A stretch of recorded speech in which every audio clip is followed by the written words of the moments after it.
दोस्तों आज हम टाटा स्टील, टाटा मोटर्स और टाटा पावर को डिस्कस करने वाले।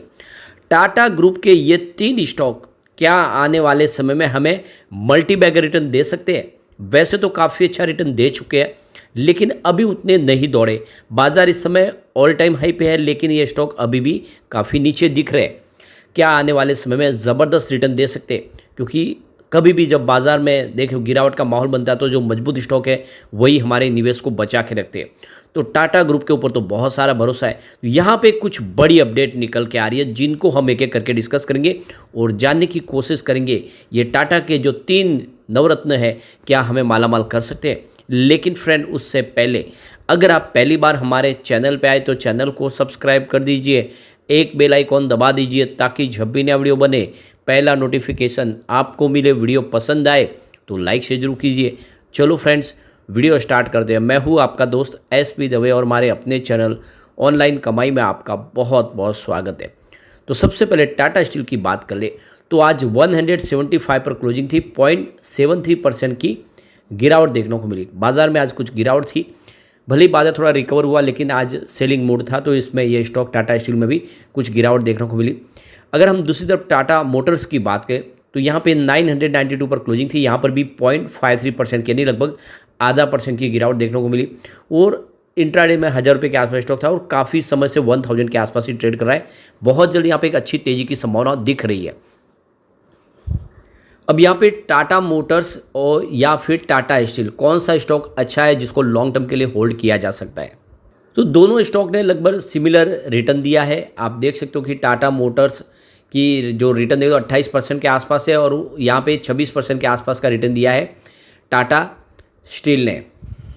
टाटा मोटर्स का स्टॉक जून महीने में लगभग 7% की तेज़ी बताई और मई महीने में 8.4% की गिरावट हुई है।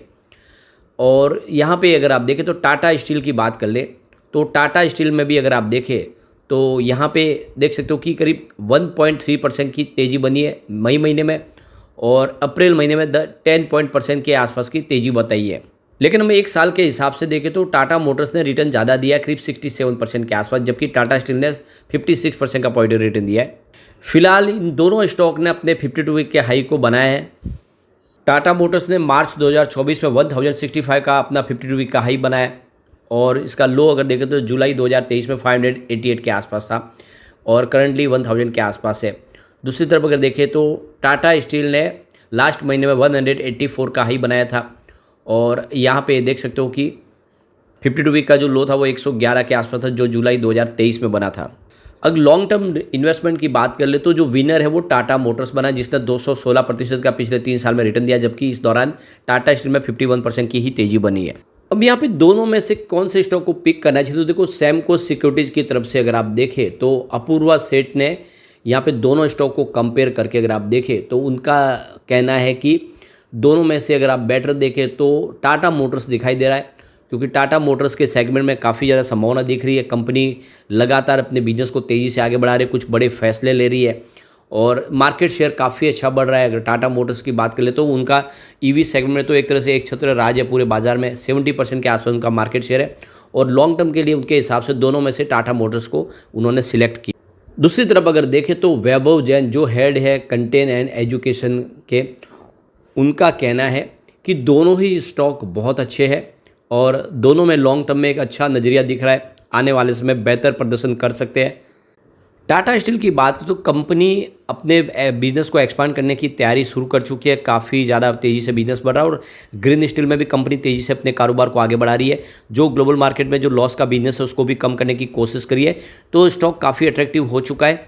और दूसरी तरफ टाटा मोटर्स लगातार नए मॉडल लॉन्च कर रहे हैं, अपने बिजनेस को लेकर डीमर्जर की प्रक्रिया को आगे बढ़ा रहे हैं।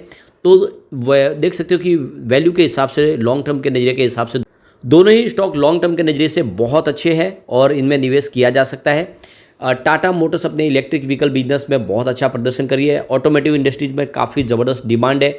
और दूसरी तरफ टाटा स्टील की बात करें तो सरकार की तरफ से जो इंफ्रास्ट्रक्चर सेक्टर को जो लगातार नई सौगात दी जा रही है, लगातार बहुत सारे नए प्रोजेक्ट शुरू करने की तैयारी हो रही है, रेलवे हो या फिर दूसरे और प्रोजेक्ट, उसका सीधा फ़ायदा टाटा स्टील को हो सकता है।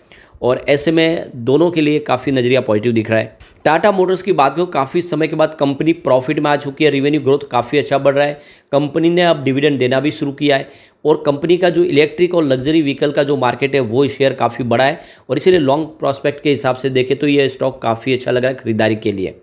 दूसरी तरफ टाटा स्टील के लिए कुछ चैलेंजेस है, जिसमें देखें तो इनका जो प्रॉफिट है वो डिक्लाइन किया है।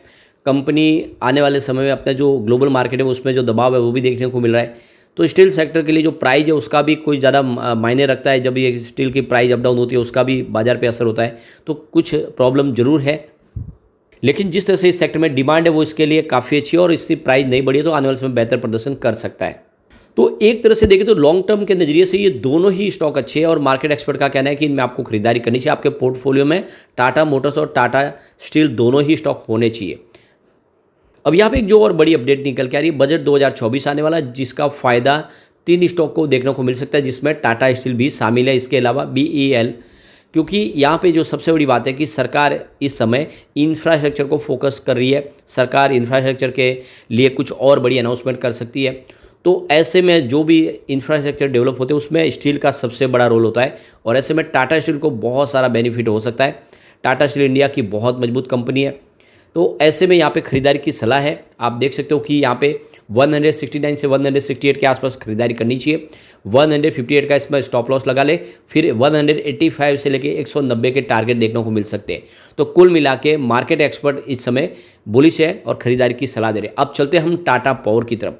440 पर क्लोजिंग थी आज, 0.88% की यहाँ पे तेजी देखने को मिलेगी, लगभग 1% के आसपास की तेजी थी। टाटा पावर को लेकर मार्केट एक्सपर्ट बुलिश है और काफ़ी अच्छे टारगेट दे रहे हैं, यानी आने वाले समय ये 520 तक जा सकता है। टाटा पावर अब ग्रीन एनर्जी सेक्टर में तेज़ी से सक्रिय हो रही है, काफ़ी बड़ा निवेश कर रहे हैं और ऐसे में अगर आप देखें तो इसमें एक बड़ी तेज़ी की संभावना बिल्कुल बन रही है। 2024 में 320 से 466 की रेंज को पार किया है और आने वाले समय जो मार्केट एक्सपर्ट है वो 520 के टारगेट दे रहे हैं। तो जी बिजनेस की तरफ से जो एनालिस्ट है खुशहाल गुप्ता, उन्होंने कहा है कि आपका आने वाले समय का जो 1 ईयर का टारगेट है 520 के आसपास हो सकता है। कंपनी जो देखो इलेक्ट्रिसिटी डिस्ट्रीब्यूशन का कामकाज हो या फिर पावर जनरेशन हो या ग्रीन एनर्जी का पोर्टफोलियो हो, उसमें तेज़ी से आगे बढ़ रही है। सबसे बड़ी बात है सोलर रूफटॉप का बिजनेस जो काफ़ी शानदार है। सरकार की तरफ से भी सोलर रूफटॉप की स्कीम के लिए जो नई स्कीम लाई उसका फ़ायदा टाटा ग्रुप उठा सकता है और इलेक्ट्रिक व्हीकल चार्जिंग स्टेशन लगातार बढ़ाए जा रहे कंपनी की तरफ से, उसका फ़ायदा भी देखने को मिलेगा। तो खरीदारी की सलाह है। दूसरी तरफ देखें तो जियोजित फाइनेंशियल सर्विस की तरफ से भी इसमें होल्ड की रेटिंग दी है, उन्होंने इसका 490 का टारगेट दिया है। कंपनी का जो रिजल्ट है वो भी काफ़ी बेहतर रहा है, लगातार कंपनी का EBITDA मार्जिन सुधर रहा है, प्रॉफिट में अच्छा खासा वृद्धि देखने को मिल रही है। कंपनी ने यहाँ पे फाइनेंशियल 2025 के लिए 20,000 करोड़ के कैपेक्स का ऐलान किया है और देख लो कि पिछले साल 12,000 करोड़ के आसपास उन्होंने ऐलान किया था। तो लगातार कंपनी अपने कैपेक्स को बढ़ा रही है, जिसका 50% का योगदान है वो रिन्यूएबल सेक्टर में होगा। कंपनी रिन्यूएबल सेक्टर में अपना पोर्टफोलियो बढ़ा रहे, तो ये एक बहुत बड़ी पहल है और ऐसे में आने वाले समय एक शानदार तेज़ी बन सकती है। लेकिन दूसरी तरफ अगर आप देखें तो जो यहाँ पे सर्वेंद्र श्रीवास्तव है मार्केट एक्सपर्ट, उनका कहना है कि स्टॉक इस समय 450 से 460 के आसपास जा सकता है, लेकिन ये आने वाले 3 से 6 महीनों में गिर सकता है। उनके हिसाब से आने वाले समय 360 की प्राइस फिर आ सकती है, तो उनके हिसाब से शॉर्ट टर्म में आपको प्रॉफिट बुक कर लेनी चाहिए। यहाँ पे एक बड़ी अपडेट और निकल के आ रही है। Tata power solar system limited जो सब्सिडीज कंपनी है टाटा पावर की, उन्होंने रूफटॉप सोलर स्कीम लॉन्च की है उत्तर प्रदेश में। तो देख सकते हो कि वाराणसी के अंदर देखें तो कंपनी सोलर रूफटॉप लगाएगी और धीरे धीरे रूफटॉप सोलर स्कीम इंडिया के अलग अलग स्टेट में भी वो लगाने जा रहे हैं। तो सेंट्रल गवर्नमेंट की तरफ से जो स्कीम लाई है उसके तहत यहाँ पे देख सकते हो कि उत्तर प्रदेश के अंदर यहाँ पे सब्सिडीज़ के माध्यम से सोलर रूफटॉप हर घर के ऊपर लगाई जाएगी, जिसमें सरकार की तरफ से मैक्सिमम 1,08,000 की सब्सिडी दी जाएगी। तो ये बहुत बड़ा मौका है टाटा पावर के लिए। आप देख सकते हो कि वाराणसी के अंदर यहाँ पे अब सोलर रूफटॉप स्कीम लगाई जाएगी, जो सरकार की योजना लाई है हर घर मुफ्त बिजली योजना के तहत। तो इसका मौका अब टाटा पावर ने उठा लिया और ऐसे में आने वाले समय इसकी प्राइस बढ़ सकती है। ऐसे में अच्छा मौका है लॉन्ग टर्म इन्वेस्टर के लिए कि टाटा पावर में भी दाव लगाए। ये तीनों स्टॉक अच्छे, खरीदारी आपको करनी चाहिए लॉन्ग टर्म का नजरिया लेके। लेकिन फ्रेंड, कोई भी इन्वेस्टमेंट करने से पहले अपने फाइनेंशियल एडवाइजर्स बड़े ले ले या अपना खुद का रिसर्च करें, क्योंकि मैंने वीडियो आपके एजुकेशनल पर्पज़ के लिए ही बनाया। वीडियो पसंद आए तो लाइक से जरूर कीजिए और चैनल को सब्सक्राइब कर दीजिए। Thank you friends.